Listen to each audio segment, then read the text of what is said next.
¿Te vas de viaje y te preocupa lo que puede pasar? Olvídate. ¿Sabes cuánto cuesta una urgencia médica en Madrid? Cero. ¿Y una internación en Miami? Cero. Con Universal Assistance, esto y mucho más te cuesta cero. Con nuestra app tienes toda la asistencia que necesitas. Universal Assistance. Viaja seguro.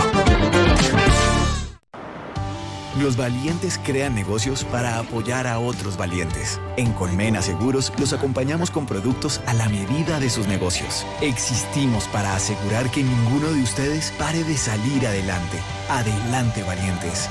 Colmena Seguros, una empresa de Fundación Grupo Social. En MediSmart, convertimos la protección en bienestar. Trabajamos junto a las aseguradoras para ofrecer a sus clientes acceso a un ecosistema integral de salud digital personalizado. Somos el complemento perfecto que amplifica la propuesta de valor de las aseguradoras. Cuando la tecnología y el cuidado se unen, la salud y el bienestar se transforman. Great Place to Work. Seguros Mundial es un lugar donde los valores, el respeto y la familiaridad son pilares fundamentales, especialmente para las mujeres.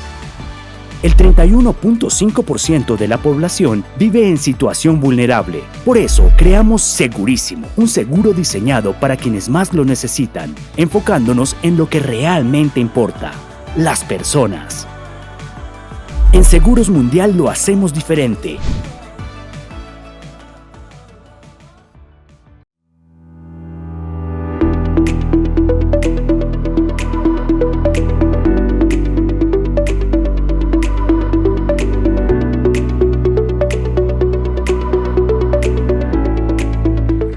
Muchas gracias, doctor Gustavo Morales, directores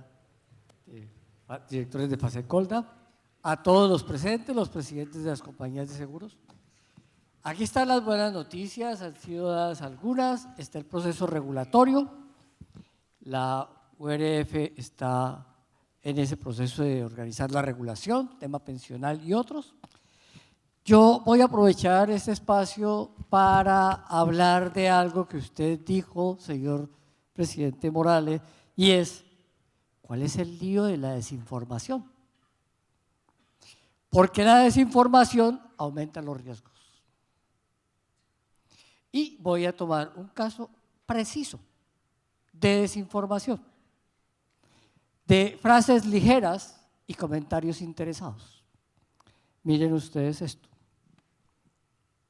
¿Cuánto vale la cotización de Ecopetrol en la bolsa? Este es el histórico. Este es el histórico.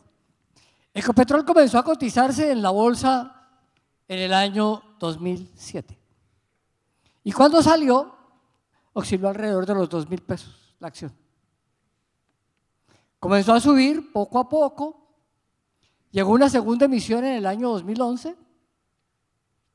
Esa emisión salió con una expectativa de 3.700 pesos y subió hasta 5.850, que fue su máximo, lo obtuvo en los años 2012-13, cuando el petróleo estaba a los niveles de precio internacional más alto.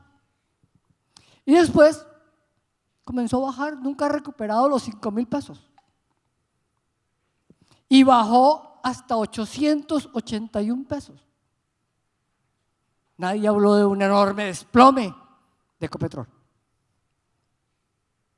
Simplemente era un tema de comportamiento del mercado, dadas las siguientes condiciones, y cuando bajó 881, el petróleo estaba a $30. Es decir, está en función del precio internacional, de la tasa de cambio, de distintos valores. Muy bien, después se recuperó, volvió a subir, miren ustedes que volvió a tener un pico alto en el 2018. Ese pico alto en el 2018 está cerca de los 4.000 y ha venido oscilando fuertemente. Uno pregunta cuáles son los descensos bruscos que ha tenido la acción de Ecopetrol. Y el primer descenso brusco, si uno lo encuentra a lo largo del tiempo, es entre el 2012 y el 2015, en donde la acción de Ecopetrol bajó a menos del 20% de lo que había en precios, en valor. Luego hay procesos de recuperación económica, de recuperación del valor de la acción, y en el 2019 tiene otra caída drástica desde 4.000, desde poco más de 4.000 a menos de 3.000. 25% se cae. Un nuevo proceso drástico lo tiene en el 2019, antes de pandemia.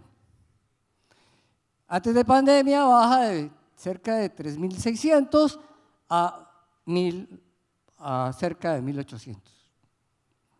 Está por debajo del precio que está actualmente, que es 1.850.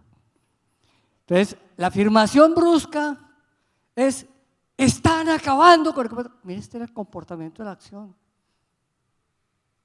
Esto es lo que hay, y esas afirmaciones bruscas son comentarios interesados para decirle a los medios de prensa: JP Morgan no es una calificadora. Yo no sé de dónde sacaron el titular de que JP Morgan había quitado la calificación de Ecopetrol. JP Morgan no es una calificadora. JP Morgan es un banco de inversión. Y lo que salió fue un comentario de una banca de inversión respecto a un proyecto específico en el cual muy seguramente JP Morgan era de los que estaba interesado en que eso siguiera adelante.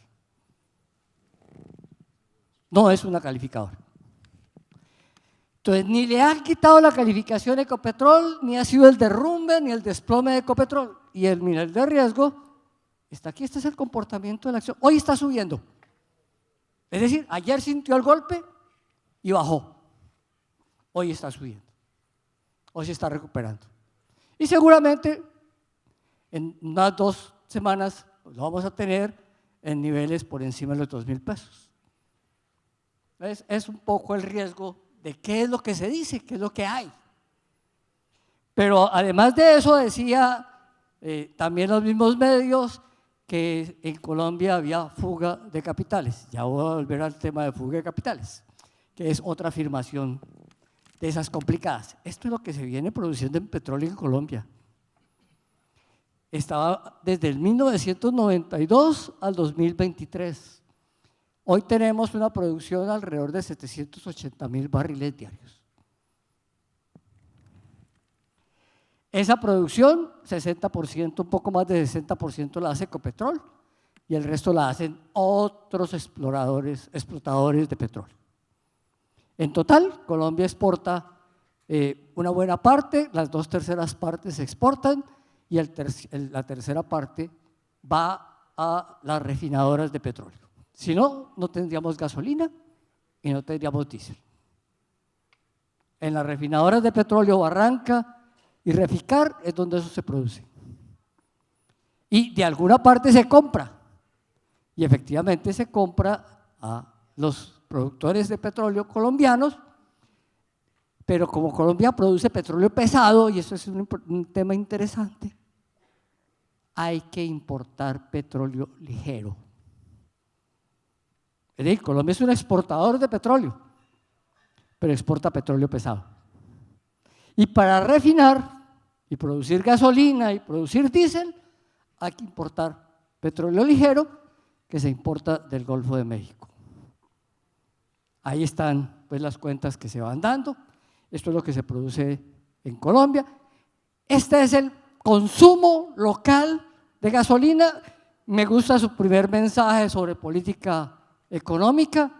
Hay que cerrar la brecha de los precios de los combustibles, pero hay que mirarlo en términos de qué es lo que se está consumiendo. Y este es el consumo de gasolina en los últimos 15 años y el consumo de diésel en los mismos 15 años. Si ustedes van para atrás, vayan al año 2012 y sumen los dos. En el año 2012 se consumían 2.700.000 galones diarios de gasolina. Y en el mismo año se consumían 3.900.000 galones diarios de diésel. Sumados, aproximadamente son 6 millones de galones diarios. Eso era lo que consumía. En ese momento solo se refinaba en Barranca. No había entrado a Reficar. 10 años después, o 12 años después mejor, vámonos al 2023 que ya está consolidado, tenemos un consumo de gasolina, o vayamos al año más alto de gasolina, 2022, 6.200.000 galones diarios de gasolina en el 2022. Es decir, más que se duplicó en 10 años. En diésel, tenemos en el 2022 5.400.000 galones diarios. Creció más de una tercera parte. Sumados los dos, 12 millones de galones diarios. Es decir, que en la práctica el consumo se duplicó, sumado a gasolina y diésel. ¿Qué ha pasado después de que cerramos la brecha del precio de la gasolina? Que el consumo de gasolina se ha reducido. Y hoy tenemos un consumo de 5,5 millones de galones diarios. Es decir, se ha reducido en 700.000 galones diarios. Es lo que tenemos ya en cuentas este año. En cambio, el del diésel pasó de 5.400.000 a 6.200.000 galones diarios. Creció 800.000 galones diarios. Cerrar la brecha de la gasolina significó que los consumidores fueran dejando a un lado la gasolina y se pasaran al diésel. Y hoy tenemos la discusión de qué hacemos para cerrar el diésel, la brecha del diésel. La gasolina ya está cerrada, pero está generando este efecto. Se está consumiendo más diésel que gasolina. Con la curiosidad simultánea de que el país no tiene abastecimiento completo de ambos combustibles. Y que en este año el 37% de la gasolina es importada. Razón por la cual la decisión de cerrar primero gasolina era válida.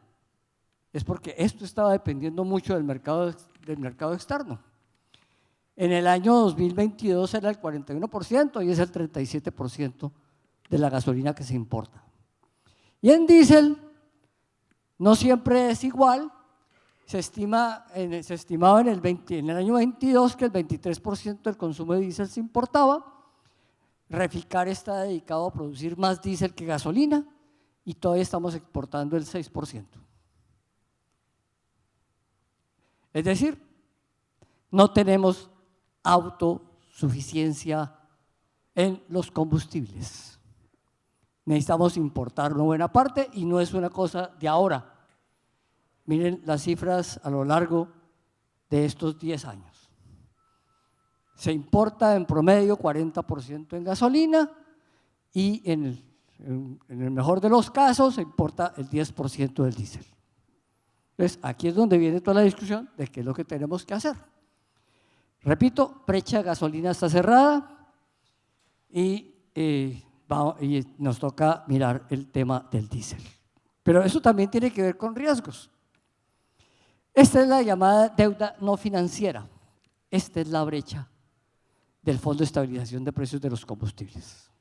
El Fondo de Estabilización de Precios de los Combustibles no es invento de ahora. Existe hace años. Y en el 2008 ya generaba en ese momento un superávit de 400.000 millones de pesos que estaba relacionado con el hecho de que todo fondo de estabilización de precios de precios de algo, de lo que sea, combustibles, café u otra cosa, se debía alimentar de los periodos en los cuales hay alguna bonanza en precios que permite alimentar los fondos, para que los fondos alimentados sirvan para cubrir los momentos de riesgo o de déficit. Pues ya ustedes observarán que en la práctica solo hemos tenido 3 años con superávit. El año 2008, 2009 y el 2020. Pura razón de pandemia. Simplemente que cuando estuvimos encerrados, pues no había movimiento. Los carros estaban guardados, las personas estábamos guardadas, etcétera, etcétera. Entonces no había mucha demanda. Pero de resto, todos los años ha tenido déficit. Y la pregunta es, ¿y este déficit de dónde se paga? Se debe estar pagando de dos fuentes. La primera, de que el precio nacional trate de equilibrarse con el internacional, de mantenerse equilibrado. Y ese esfuerzo se había hecho en Colombia desde el siglo pasado, los años 90, en los cuales se había tomado la decisión de que el precio de los combustibles no se ajustaba una vez al año, sino todos los meses.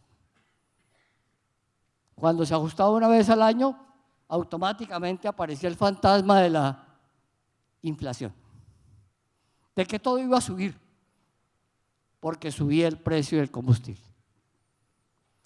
Bueno, eso se eliminó, se fue reduciendo, el riesgo se fue acabando, cuando se decidió que los combustibles se ajustaban mensualmente, y posteriormente desapareció el fantasma de la inflación inercial. Y la inflación se fue ajustando en el tiempo, incluyendo combustibles. Pero en enero del 2020 volvieron a congelarse los precios de los combustibles, y al congelarse los precios de los combustibles sí que nos alejamos del tema de qué hacemos con los precios, la relación entre el precio nacional y el precio internacional. Y queda la segunda alternativa: si eso está desajustado, hay que pagarlo de alguna parte, y esa parte es el presupuesto, porque no lo están pagando los consumidores. Entonces, aquí viene el riesgo. Bien, ese desfase nos dejó un déficit de 11 billones en el año 2021 y de 37 billones en el año 2022. Ahí significa que en el año 2022 tuvimos casi por mitades el desfase entre gasolina y diésel. Este gobierno tomó la decisión heroica de comenzar a ajustar el precio de la gasolina, y el primer ajuste se hizo en diciembre del 22. Gastamos 15 meses en terminar de ajustar el precio de la gasolina. El fantasma de que iba a disparar la inflación, ahí estaba detrás. El precio de la gasolina va directamente al índice de precio de los consumidores, porque lo pagan directamente las personas en las estaciones de servicio. No hay nada intermediario. Simplemente cada propietario de vehículo va y se surte y paga. Y es su vida cotidiana. Pues bien, al haber cerrado el déficit de la gasolina, pudimos reducir el hueco a 20 billones en el 2023. El déficit de gasolina lo terminamos cerrando en enero del 24. De tal manera que este año está corriendo tranquilamente sin déficit de gasolina. Queda pendiente el déficit del diésel.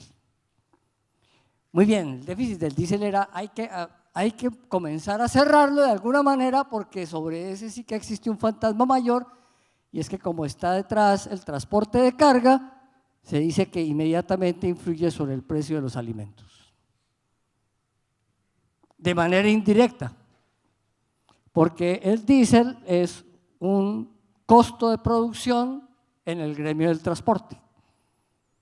Como costo de producción en el gremio del transporte, lo que finalmente impacta es en cuánto trasladan eso a los fletes. Y los fletes son los que terminan reflejándose en los alimentos o en otros bienes, en el precio de otros bienes. Bien, hicimos el primer intento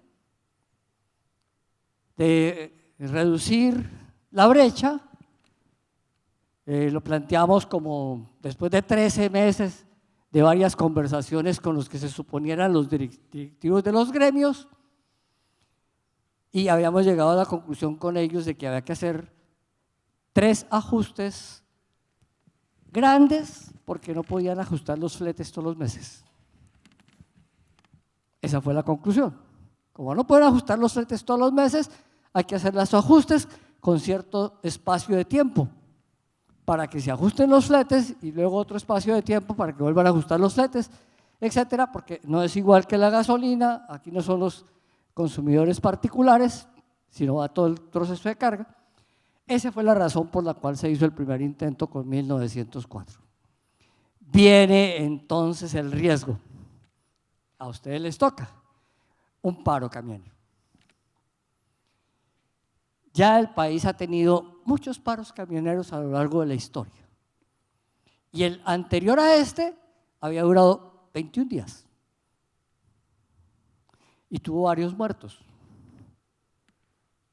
Y tuvo varias complicaciones. Y se afectó totalmente la economía, porque la producción de huevos, de pollos y otro tipo de alimentos quedó descubierta.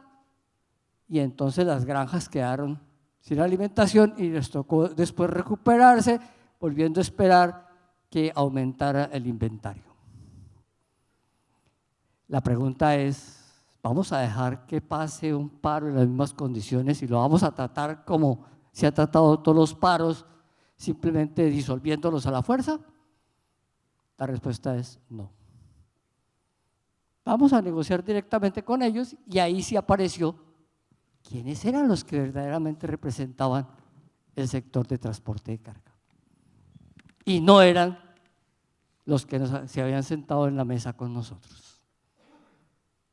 Las negociaciones fueron inéditas y es un buen ejercicio para examinar los riesgos.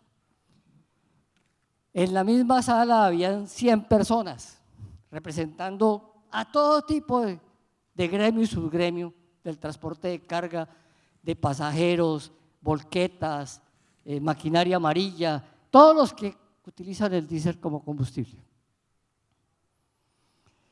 1000 personas conectadas por internet. Es decir, una negociación abierta, transparente y en vivo y en directo. Ahí estaban también conectados los medios. Entonces, a cada rato informaban qué estaba pasando. 4000 personas en redes sociales, etcétera. 3 días intensos. La negociación se firmó a las 5:30 de la mañana, pero a las 3 de la mañana empezaron a levantar los bloqueos. Es decir, que todo se sabía, en todas partes ya se sabía, y a las 3 de la mañana, cuando empezaron a levantarse los bloqueos, dijeron, eso ya está decidido, nos vamos a seguir trabajando, solo falta la firma, firmen. Nadie se va a echar para atrás por la firma. Efectivamente, eso pasó, y a las 3 de la mañana se empezaron a levantar los bloqueos y carros que estaban allí dos o 3 días parados con alimentos llegaron a las centrales de abastos. Se destrabó rápidamente, no hubo ningún muerto, no hubo crisis. Hay formas de tratar los paros. Y este es un ejemplo inédito de qué se puede hacer. Por lo pronto, dicen algunos que es que nos echamos para atrás, que nos dio miedo.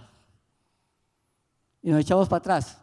Finalmente negociamos 800 pesos en 2 alzas, una de 400 pesos que está vigente a partir del 1 de septiembre y otra que entra el 1 de enero. Vamos a ver con el índice de inflación del mes de septiembre cuál es el real impacto. Y seguramente nos vamos a quitar el fantasma de que todo tiene que subir, simplemente porque subió el precio de los combustibles. Nosotros estimamos que debería subir la inflación del mes de septiembre por efecto del precio del diésel en 0.05, pero por efecto del paro no sabemos, porque igual de todas maneras el paro afectó temporalmente y ese paro elevó precios de manera indiscriminada y algunos bienes se perdieron, etcétera. Entonces ahí vamos a tener, y yo no sé si a las aseguradoras les van a pedir una revisión y reparación, porque seguramente hay seguros ahí detrás. Bueno, ese es lo que sucedió. Eso es lo que tenemos. Cerramos entonces el capítulo gasolina, estamos con el diésel, y el diésel nos debe dejar este año un déficit de alrededor de 11 billones de pesos. Nos dicen que en los países donde existe producción de petróleo, el precio interno del diésel es muy bajo y que nosotros estamos cobrando, queriendo llegar a un precio internacional Bueno, hay 3 ejemplos de América Latina que son altamente productores de petróleo, que son Brasil, Argentina y México. Y en Brasil el precio del diésel, el galón es de 17.367 pesos, en Argentina es de 20.000 y en México de 21.263. Es decir, no es cierto, es solamente Venezuela el único país de América Latina que ha tenido el precio rebajado, y eso desde hace casi un siglo ha sido así, en términos de que se supone que ese es el producto nacional, pero no es lo que tenemos aquí. Entonces viene toda la discusión de cuál debe ser el precio del diésel y por qué hay que cerrarlo. Muy bien, esa es la deuda no financiera que asumimos y que nosotros terminamos pagando, que si le costó al país 37 billones en el 2022, la pregunta es, ¿de dónde se pagó? Porque de eso también depende la estabilidad de Ecopetrol. Esa es una deuda de la nación con Ecopetrol. Si la nación no se lo paga, los riesgos dicen que entonces ahí sí se le reduce la calificación a Ecopetrol y entra el país en default, equivale a no pagarle eso, equivale a que la nación incumple todos los compromisos y que hay default y se rompe la estabilidad económica. El gobierno ha pagado cumplidamente las deudas a Ecopetrol y las está pagando. Esta es una deuda que se paga trimestralmente con un año de retraso. ¿Me explico? El déficit del 2022 no se pagó en el 2022, se pagó en el 2023. Ecopetrol le entrega una cuenta de cobro trimestral y se cobra un año después. Es decir, que la deuda del primer trimestre de 2022 se pagaba en el primer trimestre de 2023. Nos dice el ministro de Hacienda de entonces que había dejado el problema resuelto. La pregunta es, tengo 2 preguntas para el ministro de Hacienda Restrepo, porque lo está diciendo públicamente en todas partes, que él dejó el problema resuelto. Si lo dejó resuelto, ¿por qué seguimos hablando del problema? Es que el problema no se resuelve dejando congelados los precios de los combustibles. El problema se resuelve cerrando la brecha. ¿Cómo lo dejó resuelto? Que se paga del presupuesto. Ok, listo, perfecto, lo pago del presupuesto. Señor ministro Restrepo, ¿cómo financio el presupuesto? ¿Cómo hago para financiar eso en el presupuesto? 37 billones fueron 2 reformas tributarias. Eso se comió la reforma tributaria del 21 y la del 22. La solución no es pagarlo del presupuesto y que después ahora nos diga que nosotros somos malgastadores y que nos toca recortar los gastos de funcionamiento. Pues en los gastos de funcionamiento está el pago del FEPEC. ¿Lo dejo de pagar? ¿Esa es la pregunta? ¿O cierro la brecha para que el problema quede resuelto? ¿Se lo vamos a dejar resuelto al próximo gobierno, doctor Morales? ¿Cómo se lo vamos a dejar resuelto al próximo gobierno? Terminando de cerrar la brecha, pero no lo vamos a cerrar a la brava. La vamos a cerrar concertadamente, juiciosa, tranquilamente. Hay unos acuerdos, pero ya también sabemos que hay 4 tipos de consumidores de diésel. Uno, los grandes consumidores son aquellos que demandan 20.000 galones mensuales y que no compran en las estaciones de servicio, sino a los distribuidores mayoristas. Esos ya tienen tarifa plena. Desde hace un mes tienen tarifa plena. Segundos consumidores, unos que aparecieron aprovechando la coyuntura de la diferencia de precios y se llaman quemadores industriales. Es una actividad en la cual compran el diésel barato, le hacen alguna transformación y luego lo exportan como otro producto a precio internacional. Es decir, están haciendo el negocio. Hay un decreto en curso que ya está para comentarios, así como lo dijo Mónica, hay varios decretos que se hacen para comentarios. Ese está para comentarios, no es de la URF, afortunadamente.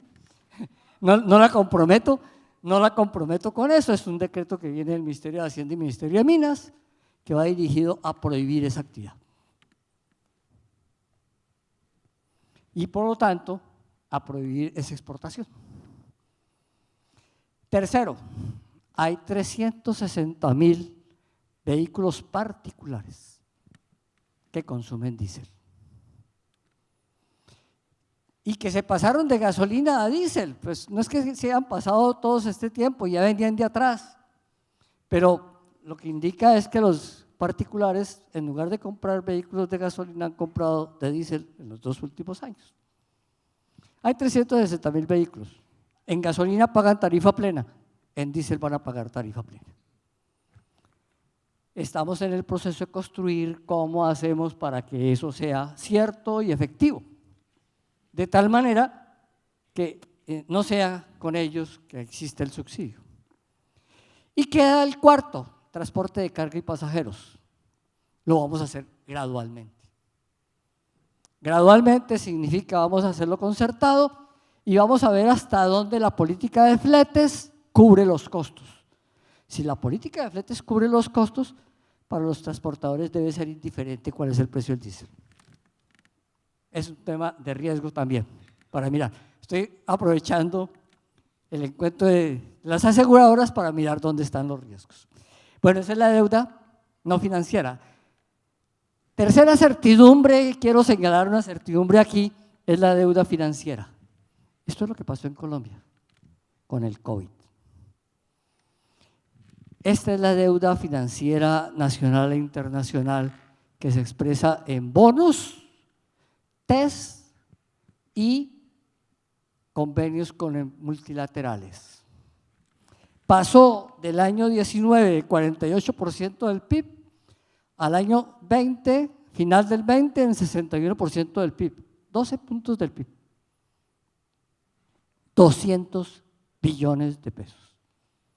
Esta fue la razón con la cual se dieron los recursos para volver a crecer de manera importante en el 2021 y 2022, pero que hoy estamos pagando esa deuda. Esa es la que estamos pagando hoy. Entonces, aquí lo que es importante resaltar, el gobierno está honrando todos los compromisos y quizás más importante es el compromiso con el Fondo Monetario Internacional. La deuda con el Fondo Monetario Internacional fue adquirida en el año 20. 5.600 millones de dólares. Eso en la práctica, a precios de hoy, son 22 billones de pesos. Se paga entre el 24 y el 25.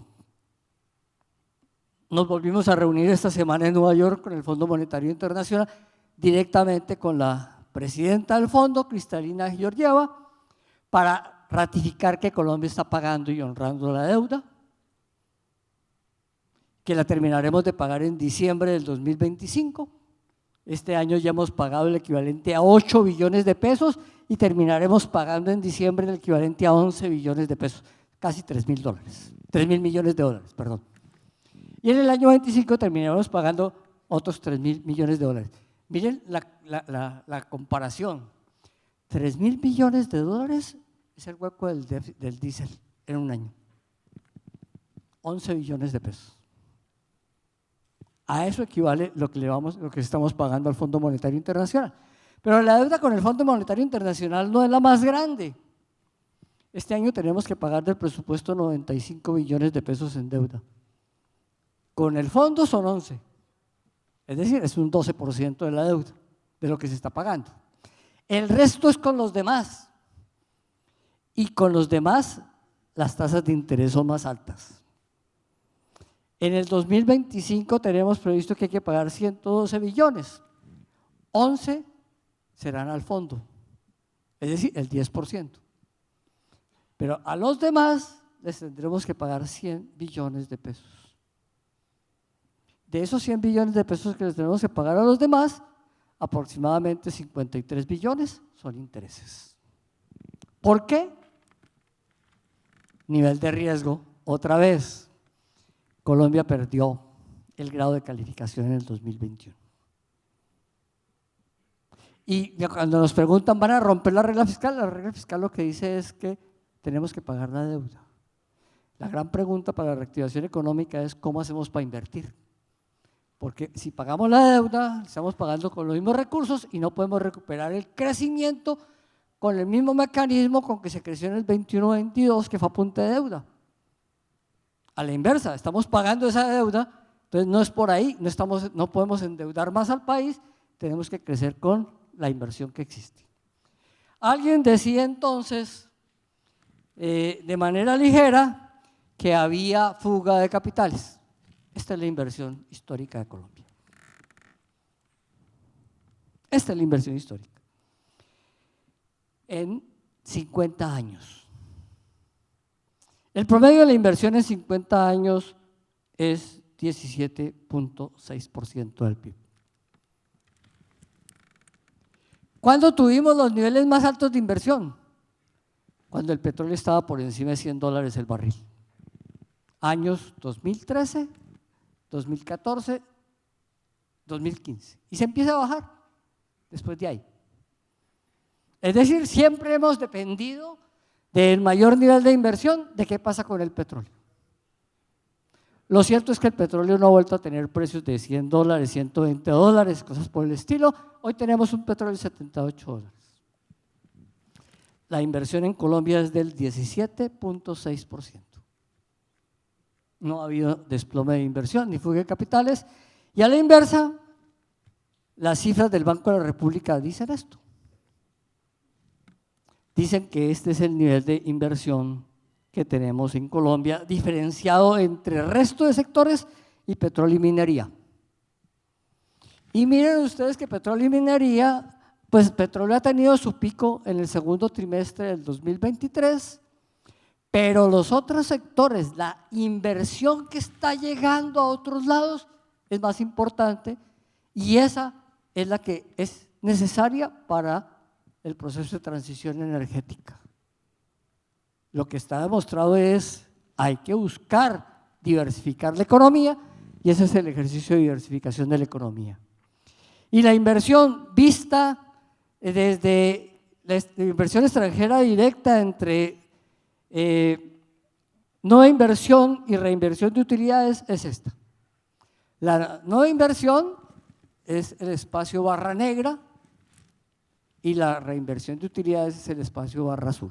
En el 2023, la inversión colombiana, la inversión extranjera directa es de $17.145 millones, de los cuales 12.216 son inversión nueva y 4.929 es reinversión de utilidades. Miren ustedes el comportamiento que se ha tenido.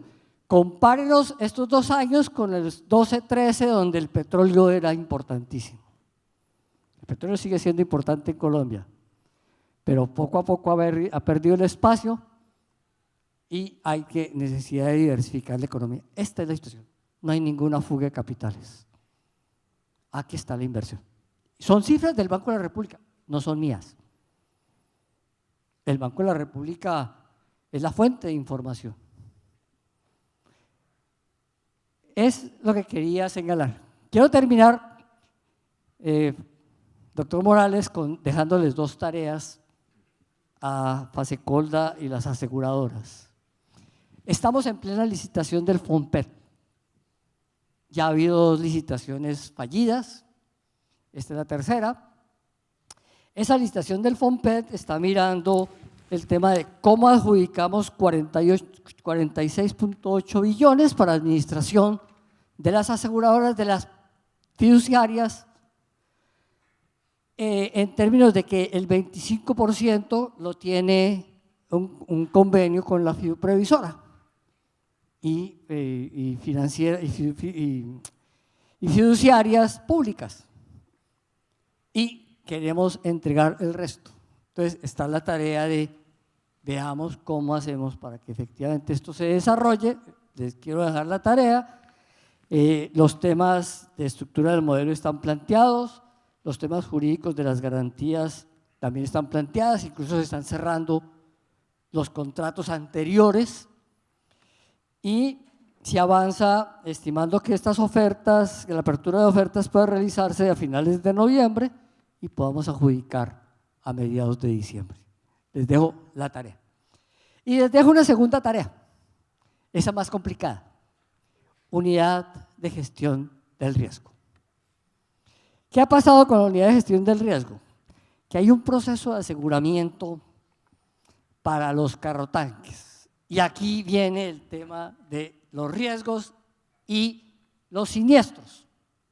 Efectivamente, esto está sinistrado.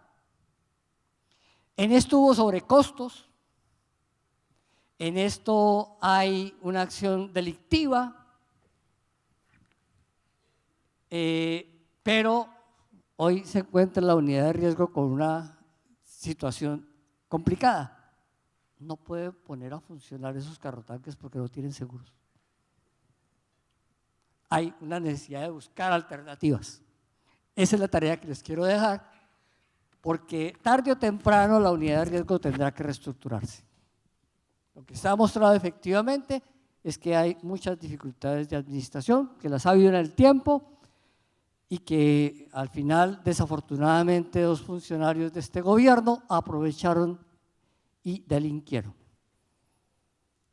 Y detrás de ese delito pues están los siniestros que hoy tenemos. Este es uno y el otro es el aseguramiento de responsabilidad civil de los servidores públicos. Como hay un siniestro en curso con varios funcionarios involucrados, no son solo 2, también hay dificultades para asegurar a estos funcionarios. Les quiero dejar esas 2 tareas para que revisemos qué hacemos con esos 2 temas. Muchas gracias por este tiempo.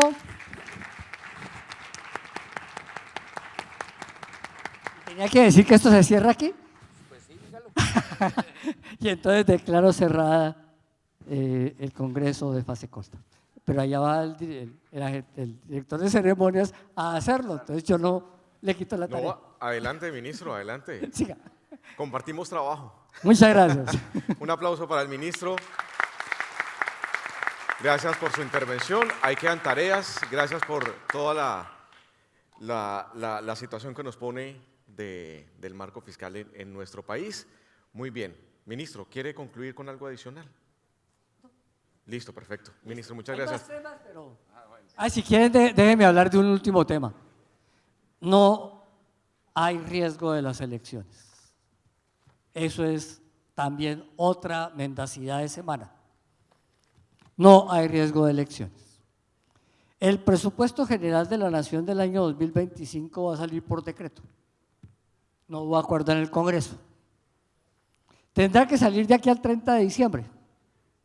En la versión original del presupuesto, la plata de las elecciones, que es un tema temporal, está toda en la registraduría y en el Consejo Nacional Electoral. En las discusiones que se tuvieron los últimos días, la pregunta era ¿y por qué la tienen directamente si eso es temporal? Y siempre esa plata ha estado en la bolsa del Ministerio de Hacienda para que sea entregada a la registraduría contra solicitudes específicas. Bueno, de cualquier manera, sea que esté en la bolsa de Hacienda o sea que esté directamente en la registraduría, las elecciones no tienen ningún riesgo. Ahí está la plata. Con eso termino. Gracias. Muy bien, ministro, muchas gracias. Muchas gracias.